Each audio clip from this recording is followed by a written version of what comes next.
This is it, the last part of Worth the Risk. And I couldn't have created this story without the help of a lot of amazing people. Thank you to everyone who has supported my work financially and kept me going. It means the world to me that I can keep these stories freely available for everyone. So if you enjoy my work and you haven't pitched in yet and you are able to and feel moved to, please consider sending some help to keep the lesbian romantic going. Thank you so much. Welcome to the Lesbian Romantic Podcast.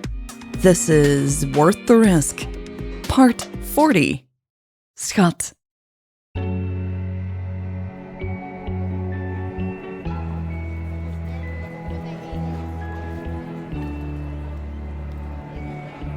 This is amazing, Raven grinned, scanning the crowd. Natalie looked up at the belfry. The little dragon on top of it shone more brightly than usual in the evening sun. She smiled. I'm so happy we came back for this, Raven continued, all giddy. Yes, it's great to be here, Natalie said. In the distance, a group of people danced to the upbeat music of a street artist.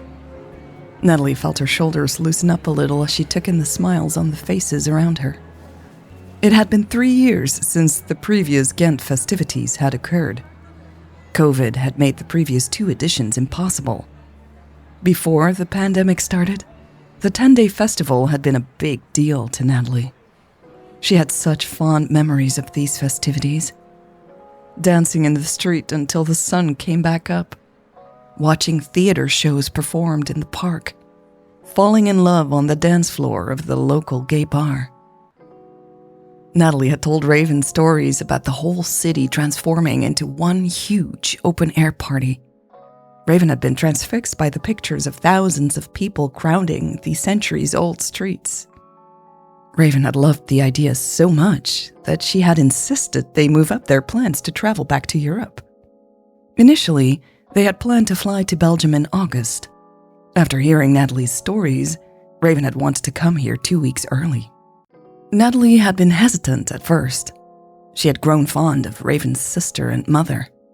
She had just spent 2 months in Atlanta and didn't want to leave them behind any sooner than needed. But Raven's family had agreed with Raven. They shouldn't miss this opportunity to see Ghent at its most festive. It was worth changing their travel date for. But that hadn't meant just rebooking their flight tickets. No, Raven was moving to Belgium. That meant she had had 2 weeks less to pack. This had been a bit stressful, to put it mildly. Raven's apartment had to be cleared out and everything put into storage.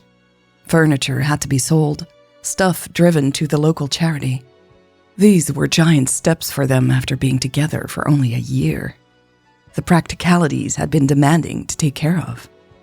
The emotional roller coaster was pretty intense too. Standing in this bustling street in her hometown, Natalie realized Raven's plan had been the right one.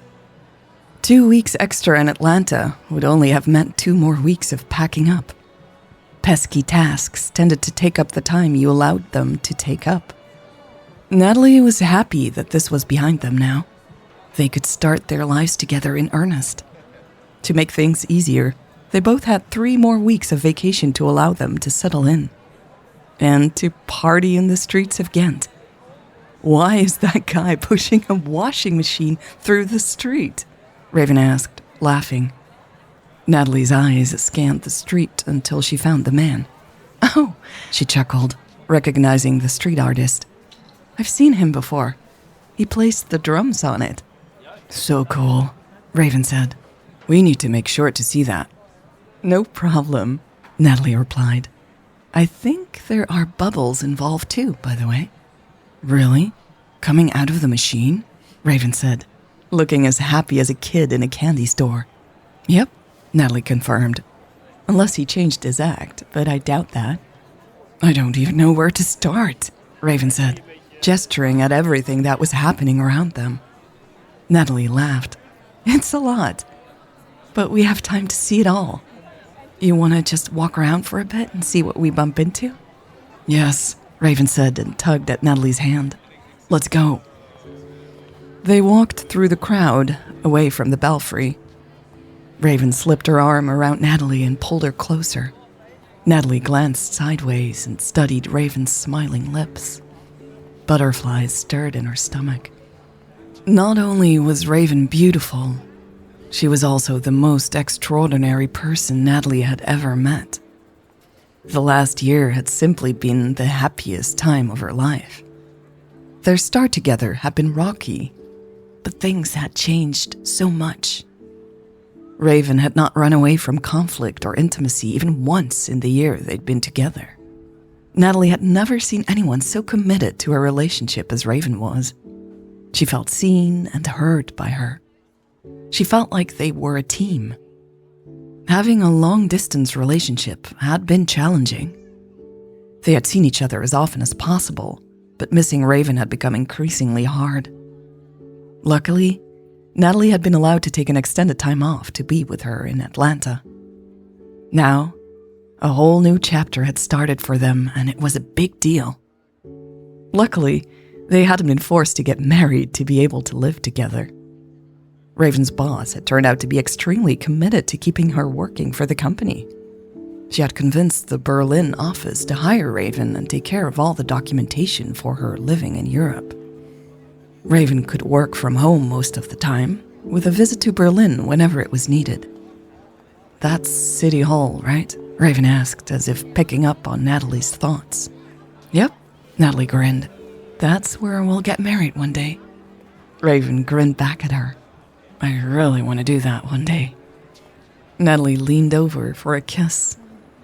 Raven happily complied, squeezing Natalie's side. That tickles, Natalie giggled. Sorry, Raven replied and squeezed again. Natalie squealed and scooted away from Raven, almost bumping into a man walking in the other direction. He didn't seem too bothered by it. Judging by the vacant look in his eyes, he had had more than a few beers. Sorry, Natalie told him anyway and hurried to a corner with fewer people. Raven joined her there, still laughing, and Natalie wrapped her arms around her. You know I'm very ticklish, she said and playfully licked Raven's cheek.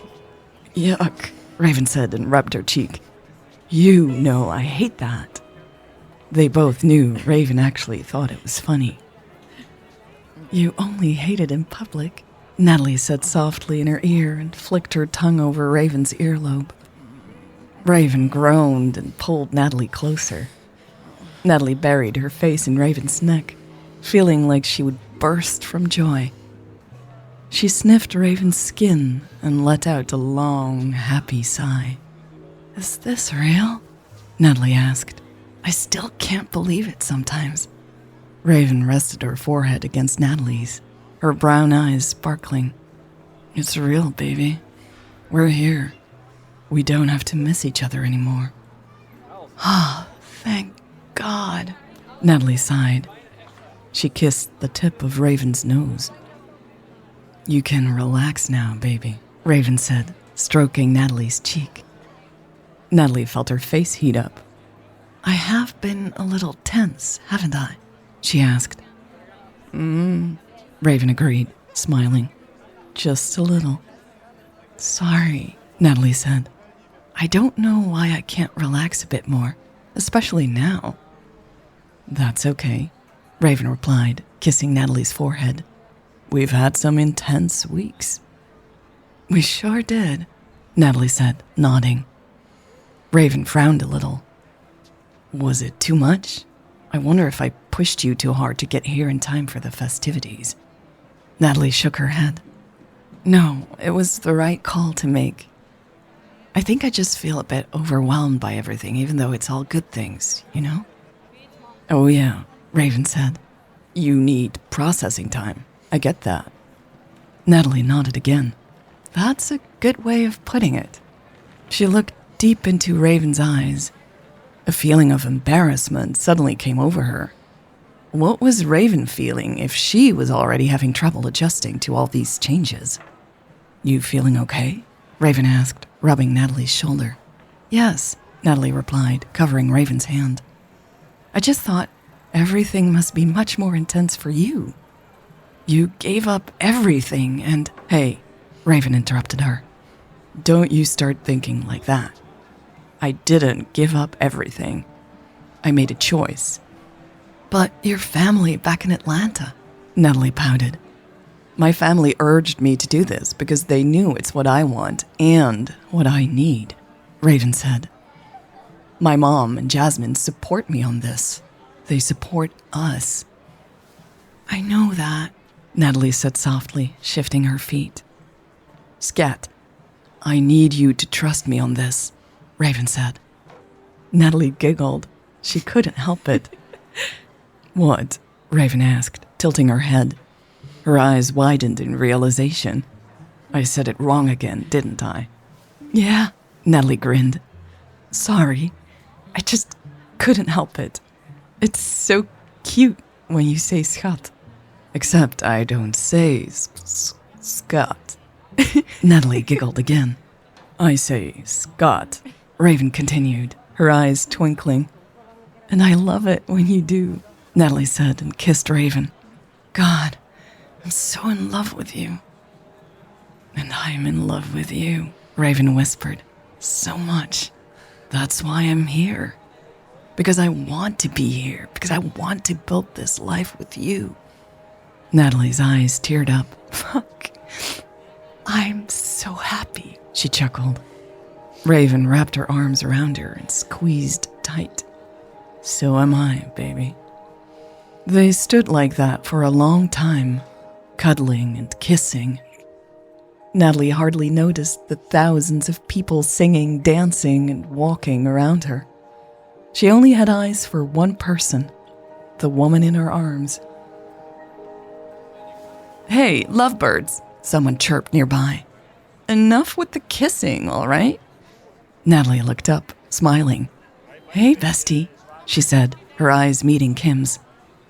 Kim, Raven yelled happily.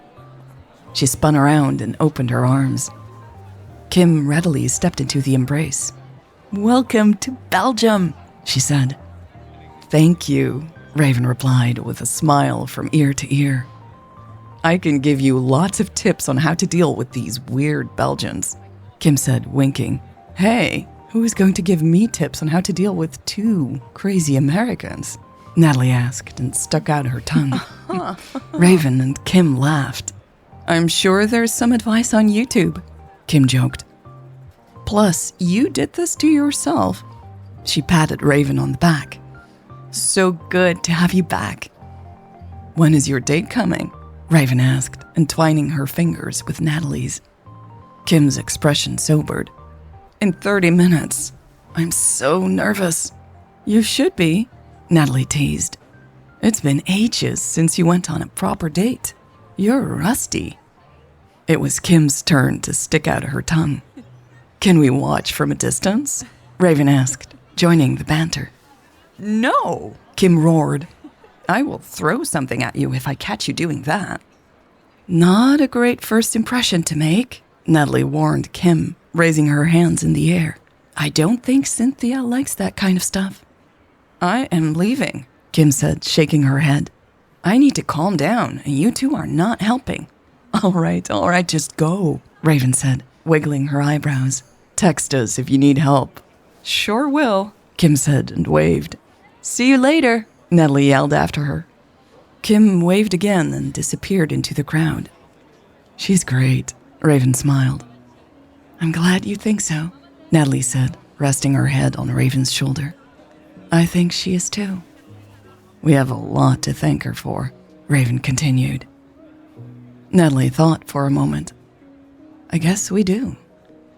We should do something to thank her. Like sneaking up on her during her first date with Cynthia? Raven suggested mischievously. Laughing, Natalie shook her head. No. Unless we bump into them accidentally, of course, she said.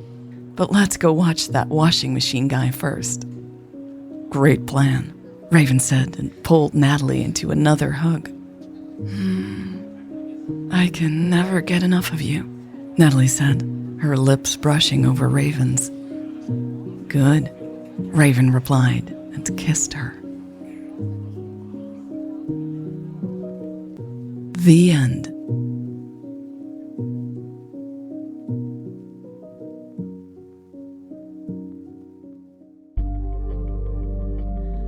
Oh my god, this was it.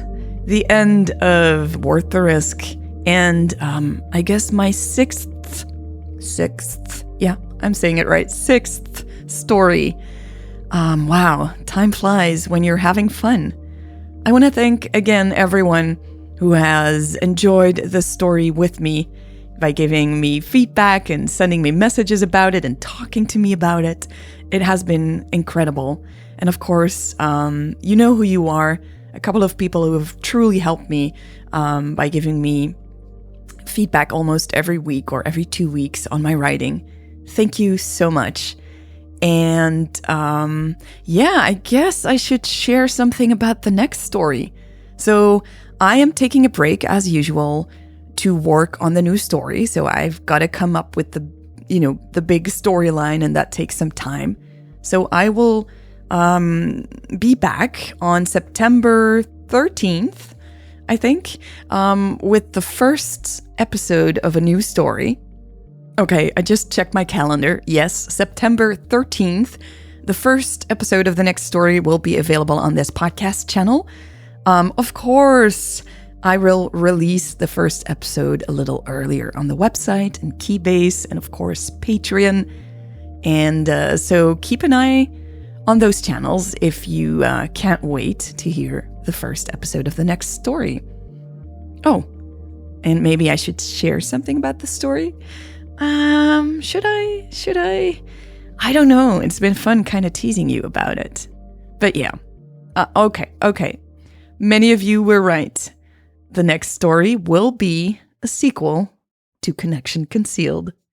So keep an eye on this podcast channel, the website, Keybase, Patreon, wherever you stay in touch with the lesbian romantic and with me, and find out more soon. Thank you so much for spending so much time with me during this story. It is a privilege, and I will see you not so soon, but in a couple of weeks on this podcast channel.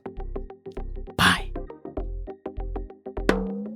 It had been 3 years since the previous Ghent festivities had occurred. It had been 3 years since the previous Ghent festivities had occurred.